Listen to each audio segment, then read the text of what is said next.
जयाचे विवेक किरण स्मरणे उन्मेक सूर्यकांत फणगे जिपले जाळीत दांगे संसाराचे. एक एक घटना श्रीगुरूच्या प्रकाशामध्ये काय होते ज्ञानेश्वर महाराज या ठिकाणी सांगताना पहिली घटना म्हणजे विश्व कसं आहे याचं रूप काढतात आणि अविद्येला रात्र असं म्हटलेलं आहे. आम्ही सगळे जीव रात्र म्हटल्यानंतर अंधार म्हणतात ना, अंधारामध्ये आपलं स्वरूप आपल्याला ओळखता येत नाही. त्यामुळे अद्वैत उपाधी ब्रह्मस्वरूपाच्या ठिकाणी असल्यामुळे जीवदशा प्राप्त झाली. आपण ब्रह्मरूप असताना जीवदशा का प्राप्त झाली? म्हणजे उपाधी लागली ना आपल्या पाठीमागे आणि त्याच्यामुळे जीवदशा प्राप्त झाली. ऐकाने व्यवहारामध्ये तुमच्या नाथ महाराजांच्या हरिपाठात आहे बा, कल्पना विद्या येणे झाला माया उपाधी शिव. अविद्या उपाधी लागली जीव झाला, माया उपाधी लागली. ईश्वराचं काय स्वरूप आहे, जीवाचं काय स्वरूप आहे? म्हणजे वेदांतशास्त्र जीव म्हणजे कोण, ईश्वर म्हणजे कोण, जगत म्हणजे कोण? जीवाचं स्वरूप आहे बुद्धी, बुद्धिधिष्ठान चैतन्य, त्या चैतन्याच्या बुद्धीमध्ये पडलेला आभास व्यक्तीन मिळून काय म्हणतात मग. आणि त्या जीवाच्या खाणी मग त्याच्यामध्ये अंडाच्या चाराच्या स्वेदाच्या 15व्या अध्यायामध्ये भरपूर वर्णन केले. त्याचं कोणत्या कोणत्या पदार्थ प्राप्त होतात. व्हायचे होते तर उतरून काय येडे भाऊ भवे जन्म मृत्यू राहे पशु का पक्षी होय झाड का कुरवे. हे सगळे जीव आहे. आपण मनुष्य देहामध्ये आलो, भाग्यवान आहे आपलं. त्याच्यात पुन्हा मनुष्य देहामध्ये येऊनही सुद्धा आपण विचारा करता आळंदीत आलो, आळंदीतून पुन्हा कुठे आलो, आळंदीतून कुठे आलो, मग भाग्यवान हो की. मग ते विचार चालत असतो, वेदांताचा पाठ असतो. इथे आपण कोण आहो, कर्तव्य काय नाही का. संस्थेत नाव टाकण्याच्या पूर्वी कसं होता, 4 वर्ष झाले म्हणजे कीर्तनकार होता. एक एक एक एक घटना इथे सांगितलेली आहे. त्या इथे श्रीगुरू म्हटल्यानंतर त्यांच्याकडे विवेक असतो. सूर्य म्हटल्यानंतर सूर्य प्रकाश ठेवून येत असतो का प्रकाश हे सूर्याचं स्वरूप आहे. ज्ञान आहे गुरुचं काय स्वरूप आहे. असं गुरु त्याचं ज्ञान, ज्ञानी आत्मदर्शन, दर्शनी समाधानात जायचे हे सगळं लावायचं. मग सूर्याची किरण आपल्याला प्रकाश देत असतात. त्याच्यामुळे अंधकार सगळं काय होतो, नष्ट होत असतं. सूर्य जर जगामध्ये नसता तर सगळा अंधकार राहायचा. त्याप्रमाणे ज्ञान म्हणजे श्रीगुरू, श्रीगुरू म्हणजे ज्ञान. त्यांच्या मुखातून जे जे काही निघेल त्यामुळे अज्ञानरूपी अविद्यारूपी रात्र संपन्न झाले. जयाचे विवेक किरण फणगे उन्मेक सूर्यकांत फणगे दिपले जाळीत जांगे. एक सूर्यकांत मणी असो का, आणि तो सूर्यकांत मणी असं ठेवला, सूर्य उगवला म्हणजे दुपारच्या प्रज्याची किरण त्याचा सूर्यकांत मणीला जर झाला त्याच्यातून ज्वाळा निघतात. आणि त्या ज्वाळा काय करतात, इतर पदार्थाला जाळून टाकतात. त्याप्रमाणे श्रीगुरुरूपी सूर्य आणि सूर्यकांत म्हणजे बुद्धीमधून होणाऱ्या ज्वाळा संसाररूपी अरण्याला काय करतात, मग जळून टाकतात. अरण्य कोणतं आहे, त्याचे 2-3 याच्यामध्ये संसाराचे. संसाराला अरण्य म्हटलं आहे, कुठे नदी म्हटलं आहे, कुठं समुद्र म्हटलेला आहे. 7व्या अध्यायात काय म्हटलेलं आहे, दैवी इच्छा गुणमयी मम माया दुरत्य मावे. बरं कुठे कुठं कसे 15व्या अध्यायामध्ये संसाराला कशाची उपमा दिली, कशाची उपमा दिली. इतका 15वा अध्याय झाला कधी कळत नाही. मूल बरं का. असे एक एक संसाराची उपमा दिली नाताळायला.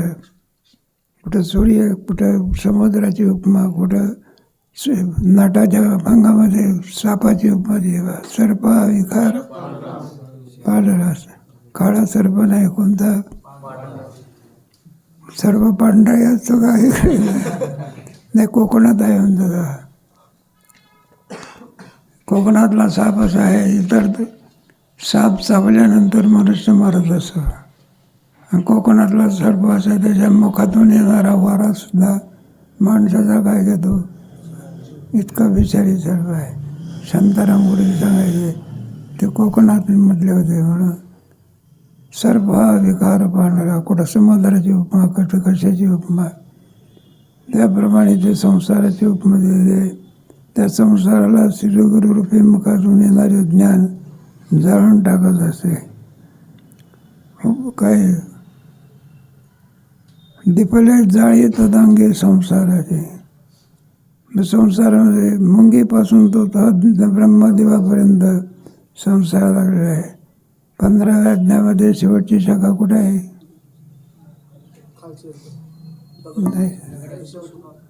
ब्रह्मेशाना परदेवा. आणि खालची शाखा कुठे आहे? दगडापर्यंत आहे. अतिपापामुळे कोणता जन्म प्राप्त होतो? दगडाचा. उद्धाराचा मार्ग संपला. इंद्राच्या दुष्टपणामुळे अहिल्या काय झाली होती? दगड झाली ना. बरं आहे, उद्धाराचा मार्ग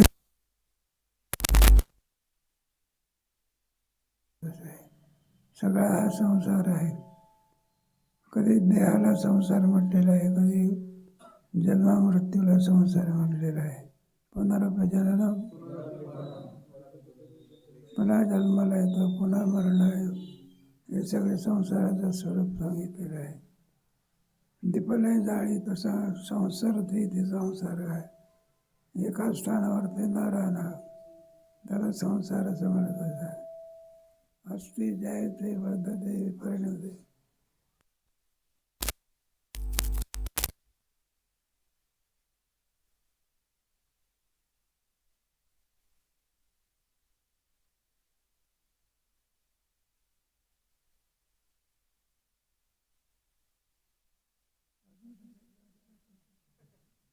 कडचं कोण खातात? पशुला त्याचंही हे नाही, दिवाणी शक्ती दिली आहे त्याला. म्हणून आपण वैरण कशी टाकतो? स्वयंपाक करून टाकतो का? माणसाच्या समोर वैरण ठेवली की खा म्हटलं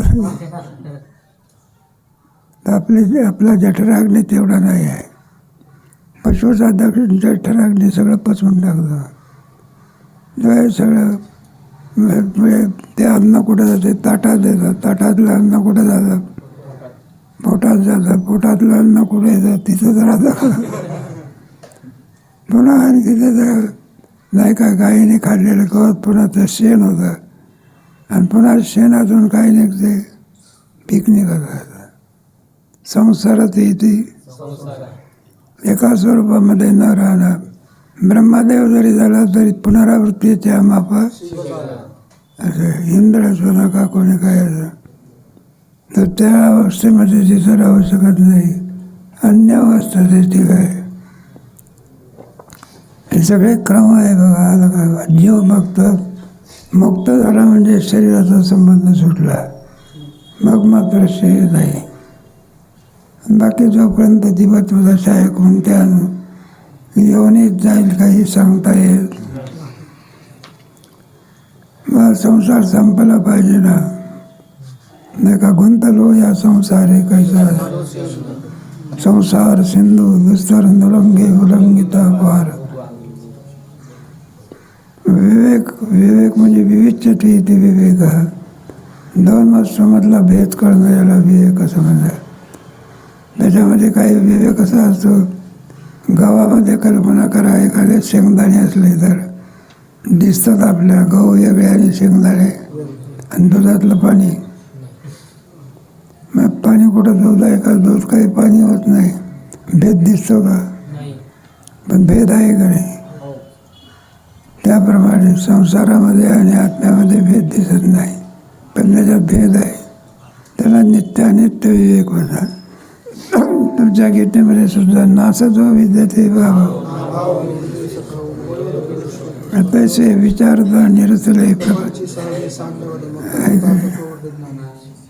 धार्याची आधार साव बेडका पाडण्यात येतात. मग कणाचा हा पैसा दुसऱ्या अध्यायामध्ये आहे. कणाचा हा पैसा राशी जोडे एक एक एक दयाच्या आठवणी मग नवनीत निर्माणी देते. दुधामध्ये तूप आहे तरी लोणी आहे का? दिसते का?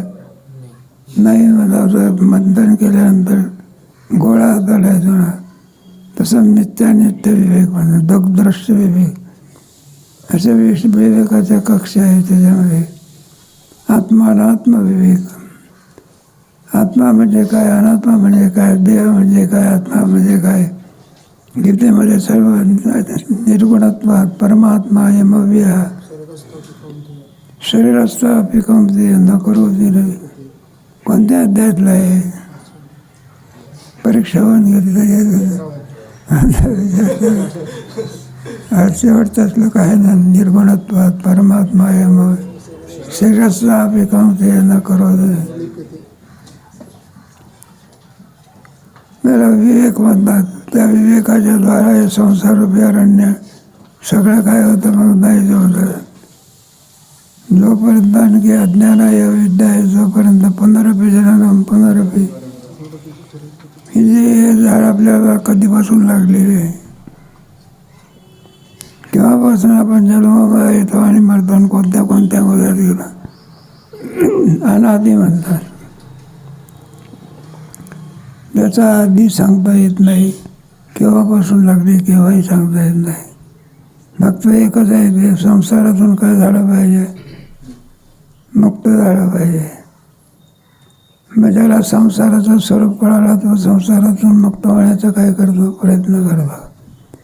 ज्याला संसारातलं स्वरूपच कळालं नाही तो पुन्हा पुन्हा संसार कमी करतो का वाढवतो? वाढवतो. कसा वाढवतो, काय वाढवतो? बरं आहे आपलं. त्याच्यामुळे जवळ मुक्ताची अवस्था वेगळी, साधकाची अवस्था वेगळी.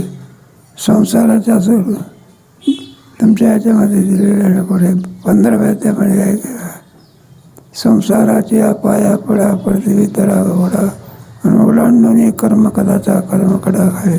मग अंधारी भाव आपल्या झाडा घेऊन या जन्म मृत्यूच्या सोहळ्या 15व्या अध्यायामध्ये आहे. म्हणतो साधक वर्ग असतो तो त्याच्यातून प्रयत्न करतो. तो स्वर्गाला बोलत नाही, म्हणजे ब्रह्मलोकाला बोलत नाही. मग कशाकरता प्रयत्न करत असतो? पत्रगेती ज्ञानी दया मूळ घराचे हा सगळा विवेक आहे बरं का. मग विवेक संसारूपी अरण्याला आणखी जाळून टाकत असतो. दुसरी घटना बघा. दयाचा संसार पुण्य पर स्वरूपे करी स्थिर आणि महासिद्धीचा हे पूर्ण. बरोबर सूर्य माथ्यावरती आला म्हणजे त्याची किरणाची विवेकाने युक्त आपली हे असतात. दुपारचा सूर्य म्हणजे सावलीची काय करतो, इच्छा करतो. ज्याच्याकडे चपल आहे ना तो नाही फारशी इच्छा करत, पण ज्याच्या पायामध्ये आणखी चपला नाही आणि खालून फरशी काय झालेली आहे असं उड्या मारत चाललं. ज्ञानेश्वर महाराजांचं दर्शन नाही, तुकोबाराच्या दर्शनाला गेलं म्हणजे मग कळतंय ते वरून काय टाकतो आणि खाली काय फरशी काय ते दगडी टाकतात. बरं वाहन आणि चपला काही नेता येत नाही. आणि मग काय ते लहान पोर असलं तर कडे बाप घेतो, मोठ्या माणसाला उड्या मारत चालतं. जाऊ दे एक एक एक एक दृष्टांत घेऊन त्यावेळेला आणखी ज्याप्रमाणे मृगजळ दिसते का नाही आपल्याला. मृगजळ केव्हा दिसत असतं? उकरभूमीचे सूर्याच्या किरणाचा काय झाला पाहिजे, संबंध झाला पाहिजे. म्हणजे मग सूर्य मृगजळ दिसत. मृगजळ काय होते त्याप्रमाणे एक दृष्टांत देणार आहे. एकदा ब्रह्मस्वरूपाची प्राप्ती झाली म्हणजे हे रिद्धी सिद्धी वगैरे सगळे हात जोडून उभे राहतात. तो त्याचा स्वीकार करत. मग रिद्धी आणि सिद्धी काय होय कधी कधी आणि तत्ववेत्ता पुरुष त्याचा उपयोग करतो. लोकांना तळ्यावर आणण्याकरता ज्ञानेश्वर महाराजांना रेड्या काय करावं लागला. हे सगळं रिद्धीशी आणि गरीब वगैरे आधी करून तुमच्या मनात काय चाललंय हे काय म्हणजे त्या सिद्धी असतात बरं का. पशुची भाषा सुद्धा कळते कोणाची. त्या चांगल्या महाराजांना सगळ्या रिद्धी सिद्धी काय होत्या म्हणून तो हातामध्ये काय धरला होता साप. आपण सापाला पाहून थरथर खातो आणि तो साप चांगल्या महाराजांना पाहून थरथर खा.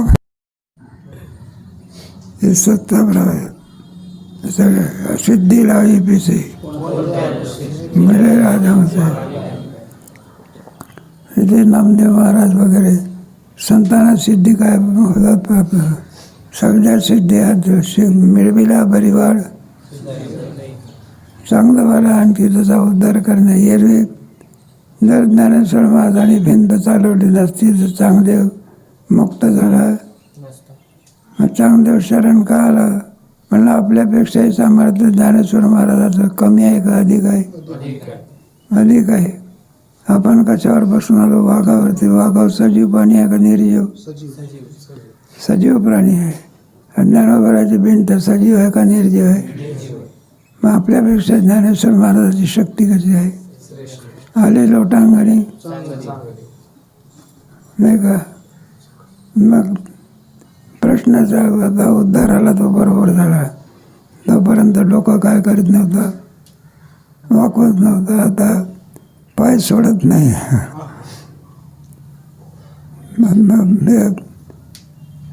सगळं नाही का. मग महासिद्धीचा हे पूर मृगजळाचा पण त्या मृगजळाप्रमाणे या सिद्धी असतात. म्हणून साधू संत त्याचा काय करीत नाही अंगीकार करीत नाही. सिद्धी लावी पिसे म्हणलेले राजवंशे. प्रत्येक बोधाची अमवता सोमतीच्या धन्य आलिया लाभे आत्मशांती सयात आपण पाहत आहे. सूर्य कामातला वरती आला म्हणजे आपली सावली अशी समोर दिसते ना मोठी सावली. मग दुपारच्या प्रती सावली कुठं होते पायाखाली येतात. लहान द्रव्य तो दृष्टांत माणसाने इथे ज्ञानेश्वर आत्मभ्रांतीच्या आपण पाहतोय. त्याला ब्रह्म छाया म्हणजे आपण आपण म्हणजे नाही का. माणसाच्या अंगाला काठी लागू द्या किती तळमळत असं आणि त्या छायाचे पाय देऊन जरी माणूस गेला तरी काही म्हणत नाही. आपल्या सावलीवरती आपणही पाय देतो दुसरे काय देतो मग आपण रागवतो का. त्याला बौद्ध असं म्हणा. छाया म्हटल्यानंतर शरीर नव्हे. शरीर म्हणजे छाया नव्हे. शरीर हे असत पदार्थ आहे. दृष्टांत दृष्टीचं दिलेलं आहे. लपे आत्मभ्रांती छाया आपण पाहत आहे. तेव्हा आपल्याला भ्रम आहे ना. 5 भ्रमाचे विषयामध्ये सुख म्हणणं हा भ्रम आहे. देहाला आत्मा म्हणणं हा काय हे सगळे जन्म मरण आहे मला असं जाणणं याला भ्रांती असं म्हणतात. श्रीगुरूची कृपा झाली म्हणजे सगळा भ्रम काय होतो मग नाही का. शुकाचार्याने परीक्षित राजाची जन्ममरणाची भ्रांती काय केली. आता कोणत्या अवस्थेमधला परीक्षित राजा 7 दिवसात मग साप शेवटचा दिवस होता. कोणता दिवस. साप चावण्याकरता येऊन बसलेला होता. कोणाला शुकाचार्याला का. एकाने पक्वात सांगता भागवत सांगता मला तो साप शुकाचार्याला अर्थ शुकाचार्याचे काय तुम्हाला कल्पना नाही. जर साप जरी येऊन बसला असला पण शुकाचार्य उभे असतात तो साप आत येत नाही बा चावण्याकरता. म्हणजे राजा परीक्षित येऊन तो सापाला अरे चाव की तरी तो येत नाही. कारण का होतं, जोपर्यंत शुकाचार्य परीक्षिती राजा समोर आहे तोपर्यंत साप सुखा जवळ नाही. त्या सापाला असं वाटतं मी चावायला गेलो तर माझ्या पोटात विष राहत नाही, ते अमृत होतं. काय होतं, आणि मी चावलं तरी राजा परीक्षिती काय होत नाही. आणि ब्राह्मणाची वाणी काय झाली पाहिजे. म्हणून शुकाचार्य विचारतात, म्हणला तू तर आज मरणार आहे की साप चावून. मग राजा परीक्षिती काय उत्तर, परीक्षितीच आहे. परीक्षिती बरोबर आहे. काय उत्तर देतो परीक्षिती राजा शुकदेवजी महाराजांना कोणतं उत्तर आहे. अमर. आता देव पडलाय का, मग अमर कसं काय म्हणतो. जिवंत असून मरण कसं. मग जिवंत असून मरण म्हणजे देहबुद्धी जाणे याला मरण आहे. देहबुद्धी घरी ज्याची आपला काही संबंध राहिलेला नाही, मग यालाच म्हणतात जिवंतपणे मृतोपी पंच जीवनमुक्त अवस्था म्हणतात. कोणी नसं ऐकून ठेवायचं आपण पुढे जीवनमुक्ती मानलेली आहे ना. त्या विचारसागराच्या 7व्या तरंगामध्ये त्याचा अधिक विचार केलेला आहे. जीवनमुक्ती आहे का विधेयमुक्ती आहे. काही लोक विधेयमुक्ती मानतात पण जीवनमुक्ती काय करीत नाही. जीवनमुक्तीची सिद्धी केलेली आहे. सुंदर तरंग आहे 7वा तरंग. त्याच्यात गोड विचारलेला आहे. तात्पर्य कशात करता चाललेलं आहे आपलं. आत्मभ्रांतीच आहे. आपल्या ठिकाणी आत्मस्वरूपाच्या विषयी भ्रांती आहे. शरीरालाच काय म्हणतो आपण 4 वाक्य मत असते. देहखंडानाम तुमच्या पंचदशीमध्ये आहे ना. देह म्हटल्यानंतर तो अन्नमय कोश आहे. अन्नाने वाढणारा आहे. पूर्वी नव्हता का, जन्माला आला त्यावेळेला किती वजन असते लहान मुलाचं, 5-7 किलो तरी असते का.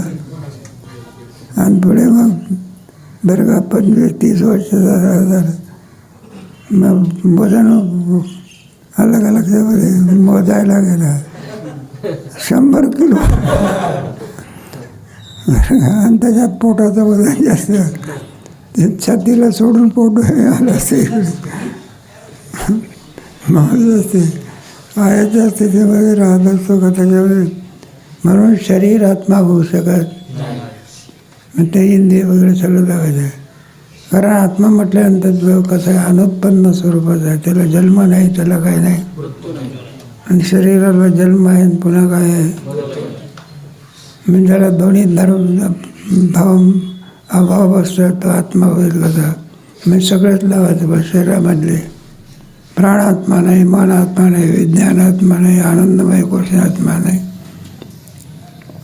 आत्मा आहे तरी कोण. या सर्वाचं प्रकाशन जो करतो त्याला काय म्हणायचं आत्मा.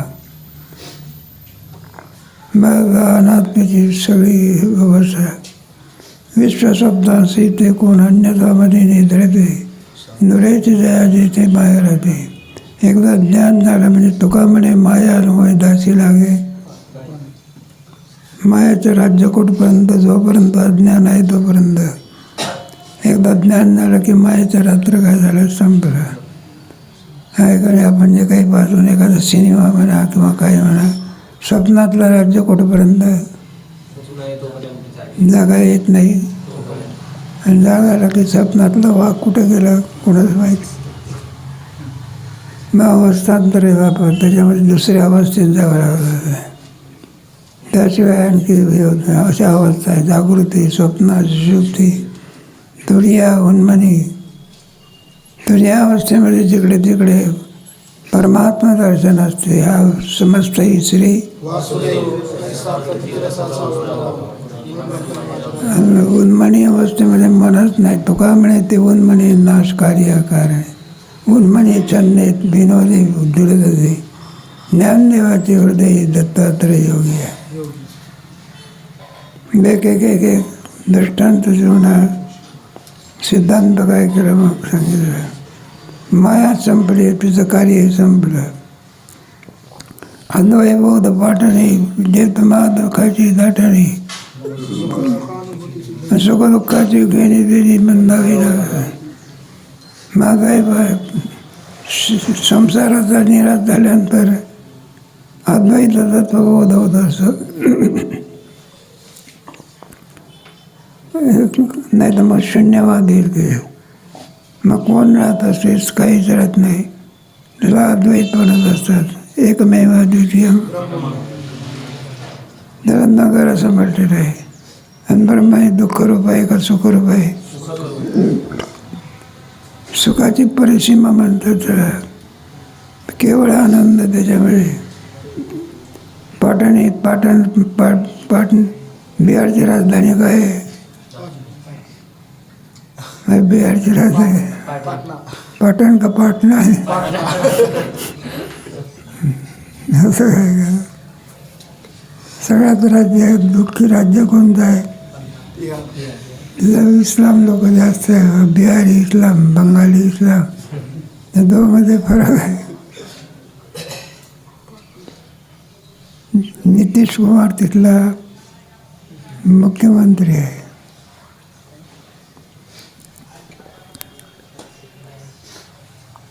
काय माया संपली सगळी. म्हणून जिकडे तिकडे अवघाची संसार सुखाचा, अवघा मेघा आनंदाचे हातानं अद्वैत बोध. सूर्याच्या किरणामध्ये कुठं अंधकार असतो काय?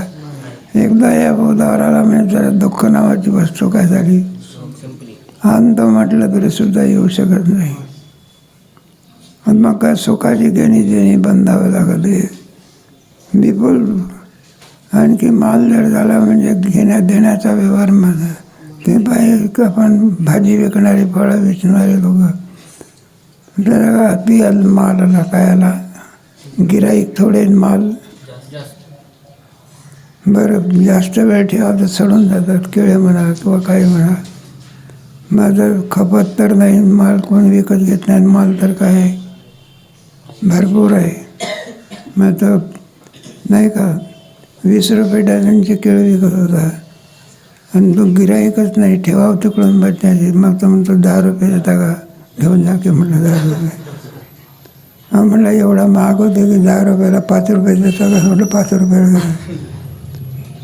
आणि तरीसुद्धा लोक घेत नाही. मग काय करत असतात? फुकट देऊन टाकतो.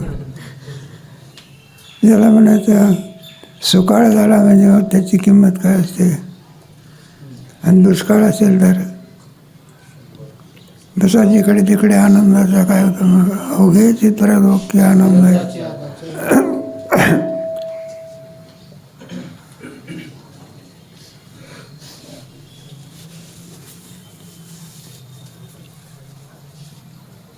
एक वरच्या स्टेप असतात ना, आपल्याला कल्पना नाही. असे महात्मे आहेत ना, काय करते आनंदाचा स्वामी येते ना, त्यांना दुःख नावाची वस्तू किती जरी स्वामी महाराज तुम्हाला डास चावते ना, ते म्हणायचं चावू द्या की डासाला, त्याचा पोट भरते. मग संन्यासी दांड कसं होतं, खूप आनंदाचा. बरोबर एकादशीच्या दिवशी काय केलं मग देव आहे का ते म्हणायचे, म्हटलं आता तुम्हा लोकांना त्रास होतो, आता त्रास द्यायचा नाही. मग कोणत्या अवस्थेमध्ये असं कोणी ना कोणीतरी आळंदीमध्ये मुक्त महात्मा काय होतो, आपल्याला ओळखायला येत नाही पण मुक्त महात्मा काय होतो. मग तर काय पट्टी लावली असते का डोक्यावर? बरं का जाऊया.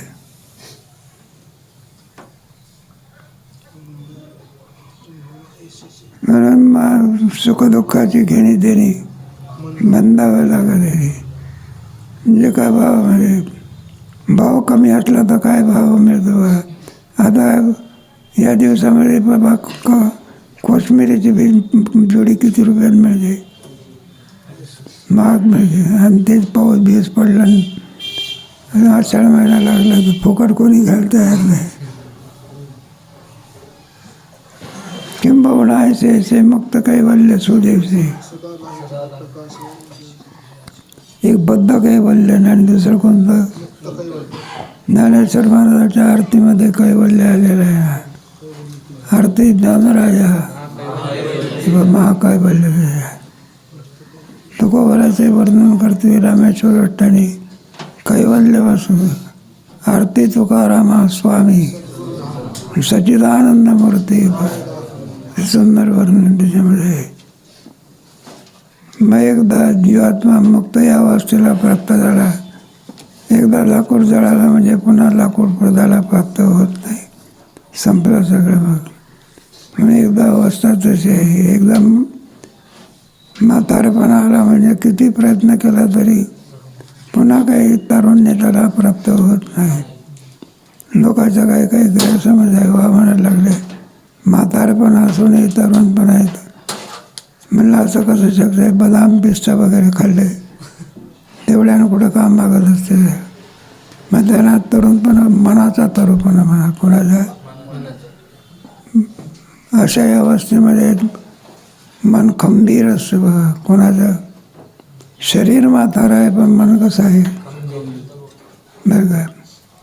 मन म्हातारं झालं आणि शरीर खंबीर आहे. काय उपयोग आहे?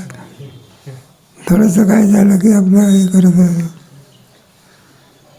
निजधाम यो मी चारा उदयला जे उदय जाता खेळ.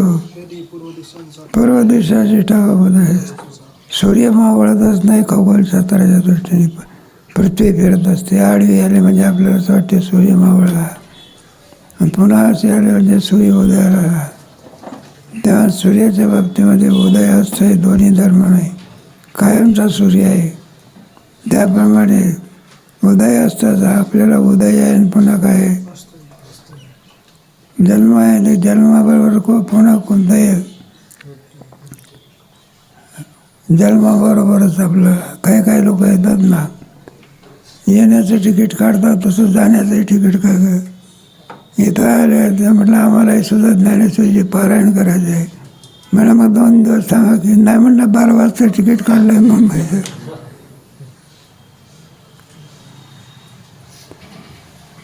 दिसणे नसे माळवी आणि झाकिले दोन्ही पालवी. काय भाऊ बोलवा गे उखाची आणि. न दिसणे दिसणे नसे. न दिसणे म्हणजे अज्ञान. दिसणे म्हणजे ज्ञान. ज्ञानही आहे आपल्या ठिकाणी. अज्ञानही आपल्या ठिकाणी आहे. आणि दोही झाकिले ते पण म्हणून ब्रह्मस्वरूप असं जाणीव जेथून नदी घे. जाणीव म्हणे भगवंती नाही. नेणवेच्या विरुद्ध कोण असते? जाणीव असते. दोन्हीचाही त्याग करावा लागत असतो. त्याप्रमाणे एखादा आंबा खायचा असला तर ठरफली फेकायचं असलं आणि कोळी सुद्धा काय करावे. अहोरात्रीचा पैलकड कोणी देखावा ज्ञान मार्तंडा. प्रकाशे विण सुरुवात. अहोरात्रीचा पैलकड. रात्र आहे आणि दिवस आहे याच्याही पलीकडे असलेलं तत्व. रात्रीचे प्रकाशन कोण करतो? ब्रह्मतत्व. दिवसाचे प्रकाशन कोण करतो? ब्रह्मतत्व. असा दोहीच्या पलीकडे असा ज्ञानरूपी मार्तंड म्हणजे सूर्य. कोणी देखावा ज्ञानमय नवरात्रीचा प्रकाश विण सुरुवात प्रकाशाचा. या प्रकाशाचे सुद्धा प्रकाशन करणार आहे. या ठिकाणी आणखी प्रकाश आहे. कोणामुळे कळालं आपल्याला नाही का? हे पण या ठिकाणी अंधार आहे, खांब आहे, आपल्याला कळालं कोणामुळे? प्रकाशामुळे. पण हा प्रकाश आहे याचे प्रकाशन कोणी केलं? हे पण या ठिकाणी अंधार आहे. कोणामुळे कळलं? सूर्यामुळे कळते का अंधार? मग प्रकाश कोणामुळे का? ब्रह्मस्वरूप आहे. ज्ञान स्वरूप असं म्हणतात. इथे सूर्य आहे. सूर्या करून बरं का खांबाचं प्रकाशन आहे. अंधकाराचं प्रकाशन सूर्य करू शकत. मग अंधकाराचे प्रकाशन कोण करतो? जो त्याला म्हणतात नतत पाहता येते सूर्य.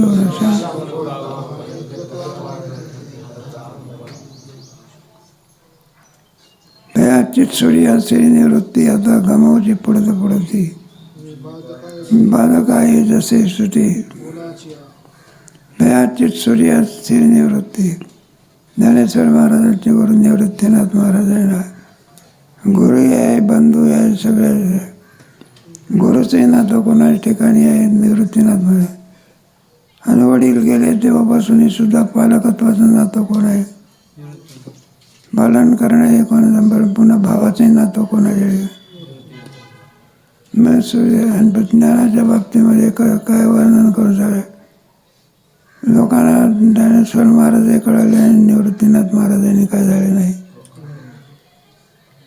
मग कळाले कोणाला ज्याला ज्याच्या ठिकाणी बोध असेल त्याला कळाले एवढ्या मोठ्या चांगदेव महाराजांनी सुद्धा ज्ञानेश्वर महाराज कुठं कळाले मग भिंत चालवली तेव्हा कुठं कळाले म्हटलं नाही आपल्यापेक्षा कसे आहे जोपर्यंत संन्यासाची पोरं म्हणायचे कोणाची पोरं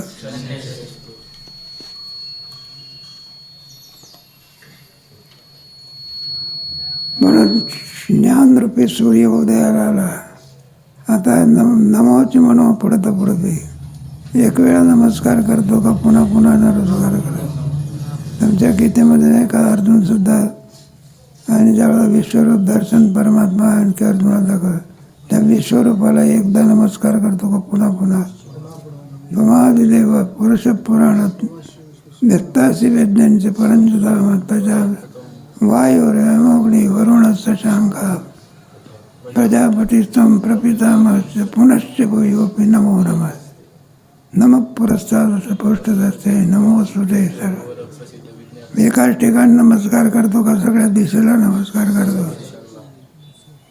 मग अलीकडे एक वेळ तर सोडून द्यायचं अरे बाबा चालले ना नमस्कार हे असं करते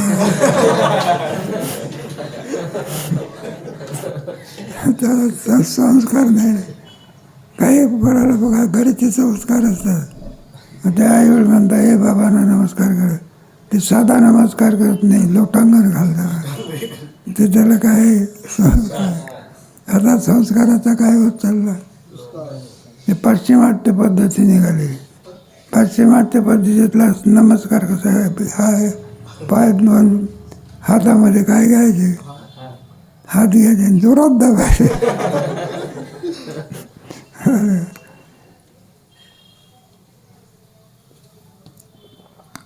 म्हणून पुन्हा पुन्हा नमस्कार करतात सभ्यबद्ध महिमान जाणून या स्तुती न घे पे चांगल्या बरी स्तव्यबुद्धीची लया जायची म्हणून किती मग नाही काय सांगू आता संतांचे उपकार मध्ये निरंतर गुणानं गाता म्हणे द्याता असं वर्णन केलं आहे म्हणून त्यांना किती जरी आपण वर्णन केलं तरी बुद्धी आपली कमी पडत असते स्तव्यबुद्धीची लया म्हणून मौनकाराची तुझे जा शेवटी दोन हाताने नमस्कार करणं हेच त्यांचं काय वर्णन आहे काहीच न होऊन या नाही सर्वांनी सवय बुद्धीची लया जायचे जो सर्व या जाणीचे आणि मौनाची या मिठी या वाणीचे काहीच न होणे होईजे म्हणून सर्व नेनिमा जाणीचे मौनाची आम्ही मौनकाराची तुझे नाही कारण शब्द कमी पडतो समुद्रामध्ये पाणी किती आहे काय उपमा देऊन सांगतात वाणीतला शब्द काय पडतो ते काय कोबीर गंगा आहे का पाणी सांगाय काय करायचं सूर्याच्या ठिकाणी प्रकाश केवढा आहे उपमा देऊन सांगता येत नाही जसा एक किरण उगवला सगळ्या ब्रह्मांडामधला अंधकार घालवण्याची शक्ती कोणाला आहे त्याचं वर्णन तुम्ही गोष्ट ऐकली का बाबतीत लागू यायला चांगली आहे त्या समुद्राच्या वाळवंटामध्ये एक बीळ होता त्या बिळामध्ये उंदराचं पिलू राहत होतं आणि इकडे काय एक समुद्रामध्ये कोणाचं पिलू राहत होतं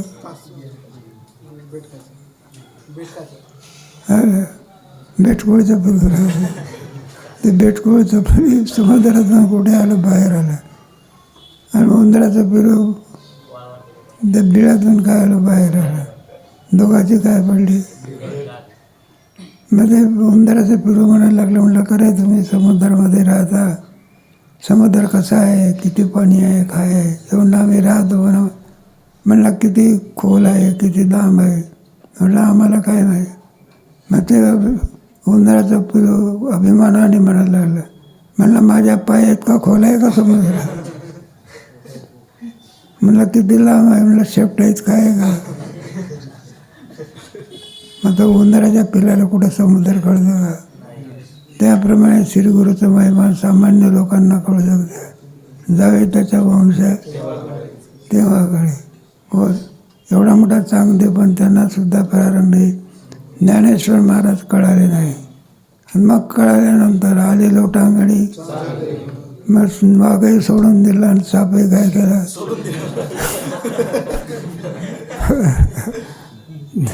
जाऊ द्या, काय वानू आता ना पुरे वाणी. परिगण के अमृताचा सागर आणि देखलिया पडे उचित रत्नाचा आणि करोद आहे पाहुण्याच्या कासाचा आहे. रंके अमृताचा सागर. पाहुणा कोणाला अमृताचा सागर हवा बरं का? कोणाच्या घरी गरीबाच्या भिकाऱ्याच्या घरी कोणाला अमृताचा सागर पाहुणा म्हणणारा. तुकोबराच्या ना पाहुणे घराची नाजी आले. काय करू बजा गो. आता कुठे एवढा मोठा परमात्मा आपल्या घरी काय काही उपचार करावा. मग म्हणले देव या काठवरती बसा. परमात्मा काठवर बसायला गेले तर खालीच गेले. कोप मोड की नाही काय.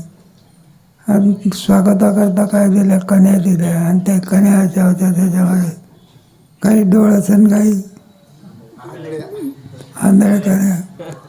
आंधळ्या कन्या ते पांडुरंग बरोबर सगळ्या डोळ्यात बरं का.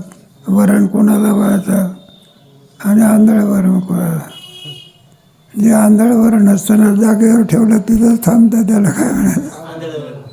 आणि इंद्राणीला भेटण्याकरता तसंच ज्ञान तुकोबराच्या घरच्या कन्या कशा होत्या सगळं आंधळ्या होत्या का डोळंच होत्या. वाढल्या का इंद्राणी तसं जाईल. आणि त्या काय कन्या करता परमात्मा एक हाताचा नाही, 4 हाताचा झाला. मधुकरीच्या फडक्यावर काय सपाटावर देवाने काही विचारू नका. बाकीचे जरा गणपती कोणी आमके जमली. म्हणलं देव कोणता पदार्थ आहे. म्हणलं असला पदार्थ कधी खाल्ला होता का. रुक्मिणीला सांगत होतो एकदा तरी कन्या करे. 1 दिवस खाल्ले होते म्हटलं फक्त बिदुराच्या घरी. तेव्हापासून रुक्मिणीला सुद्धा करता आला. मग कन्या गोड आहे का प्रेम गोड आहे. जेवणामध्ये जास्त महत्त्व कशाला आहे. आंबा लाडू जरी गोड असला अलग अलग पण जर असा वरून टाकला तर पानात मग तो गोड लागतो का. म्हणून महत्त्व कोणाला आहे. मग जेवते वेळी कोणताही मनुष्य असो बरं का त्याची टिंगल करू नये. बहीण जशी भावाला वाढते किंवा आई जशी मुलाला वाढते तशी बुद्धी असावी लागते कोणाची. वाढणाऱ्या माणसाची बुद्धी कशी असावी लागते. 4 घास करी काय करायचे अधिक खा अशी बुद्धी आहे. नाही तर मग आपलं धांगड धिंगा. म्हणून वाढणारा मनुष्य आई बहिणीच्या संज्ञेला प्राप्त झाला आहे. मग जेवण कसं होतं मग कमी जरी दिलं तरी काय तरी अमृतासारखं वाटत आहे. नाहीतर मग वाढो की नको वाढो की. आंब्याचा रस दिसला म्हणजे लहान रस असला तर तो धावत जातो मोठा आणतो. तो वाढणारा याचा असतो का मोठा वाढ का लहान द्रोण नसो का मोठा असो वाढायचं फक्त पळी भरायचं.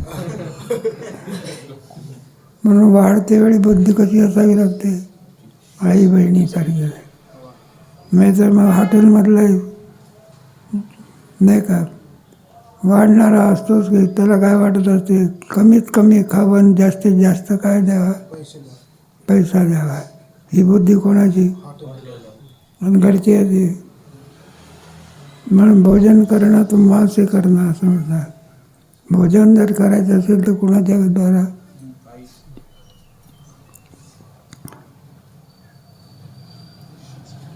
एक एक एक एक दृष्टांत. ते तर शाखा किरण बनावा आणि त्याचा हर्षची तो घ्यावा.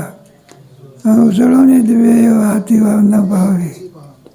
शाखा किरण बहुत म्हणावा. तो काय वाढतो याला महत्व नाही. त्याचा हर्ष वेगळाच घ्यावा. त्याचं प्रेम पाहिजे. पत्रम पुष्पम फलम द्वयम योमे गच्छ. देवाचं सुद्धा उदाहरण आहे. पाहतो का? द्रौपदीचं एकच पान आहे पण परमात्मा पुन्हा पुन्हा घेत असो. काहीच शबरीचे बोरं का गोड होते का? पण परमात्मा म्हणतात काय गोडी आहे याच्यामध्ये, प्रेम आहे का? ते सगळं लावायचं बघा. उजळून दिवे ते जेव्हा तेव्हा. मग सूर्य किती प्रकाशमान आहे पाहून त्याचं ओळणी करावी. त्याप्रमाणे बाळावरची तर जाणणे होय तरी बळपणाची आहे आणि परिसाची येरी माय म्हणून. बाळावजीत पण ते मूल बोलायला लागलेलं आहे. तो तर बोलत असतं. आईलाच बोलत तर नाही, 2-3 थपकाडात मारतात. मग ती आई आहे ना, मग त्या मुलाच्या विषयी बरं का जावे त्याच्या वंशा. ते कसंही का असे ना आंधळ्याचं का वर्णन करायला लागले म्हणजे ती म्हणत असते म्हटलं माझ्या मुलासारखं गोड रूपवान त्रैलोक्यात नाही, कुठे नाही. आणि ते मुलाचा त्याला दिवसा कंदीला निभावा. मग रंगात दिसतो का प्रेम दिसते? प्रेम दिसते. गावर असे भरले पाणी अमृत पाय देत आले. ते गंगा काय म्हणते. मग कोबीर गंगेला आणि इंद्रायणी काय मागे टाकून देते का? मग त्याचा काय करते? स्वीकार. मोठेपणा त्याच्यात असतं.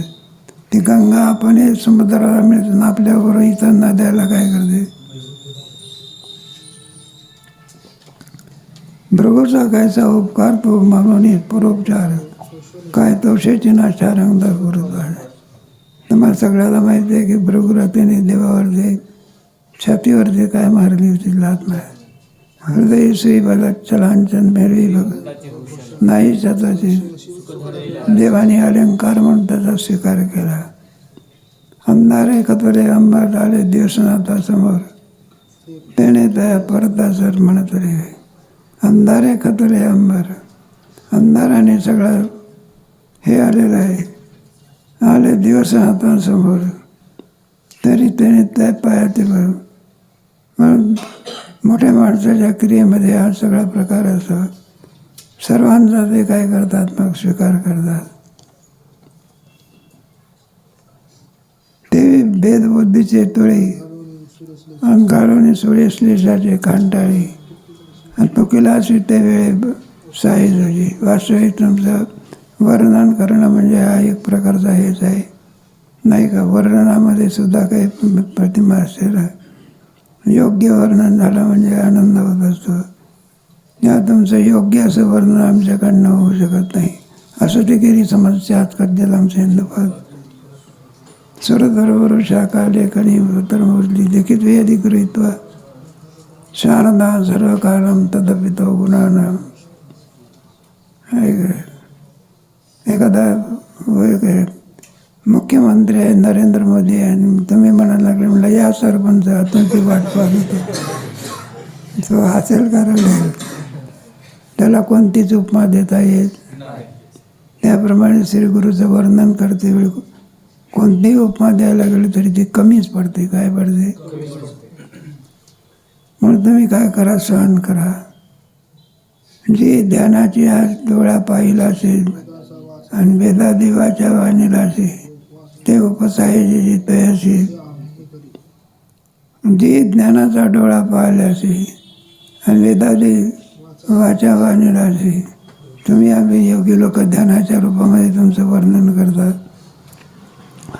वेद तुमचं नाना प्रकारे करून गडबड करत असतात. त्याप्रमाणे उपसायची आमची असं आम्ही एक आहे. आम्ही सुद्धा तुमचं काय केलेलं आहे? वर्णन केलेलं आहे. जसं वेदाचं आणखी वर्णन तुम्ही सहन केलं तसं आमचंही वर्णन काय करा तुम्ही सहन करा. आता वेदाइतकं आपल्याला वर्णन करता येईल का? नाही. यम ब्रह्मा वरुणेंद्र रुद्रमरुसस्तु वेदै सांगत ध्यानावष्टीरद्गतेन मनसा पश्यन् यस्यांतन्न विदुसुरासुर. वेद जाणव गेला तो माग पुन्हा भला. मग आता जसं वेदाचं तुम्ही सहन करता त्याप्रमाणे आमचंही काय करा. उपसा आहे. आणखी पुन्हा क्रमाक्रमाने बरंचसं वर्णन आहे. तुम्ही म्हणाल बुवा काही आठवड संपवायच्या पाठीमागे होईल की 17 अध्यायाला वेळ आहे. आणखी पण आता 15 दिवस सुट्टी गेली त्याच्यामुळे मागं पडलं ना काय ते आणायला पाहिजे ना आपल्याला. आणखी पुन्हा विचार कधी करू. नमस्ते.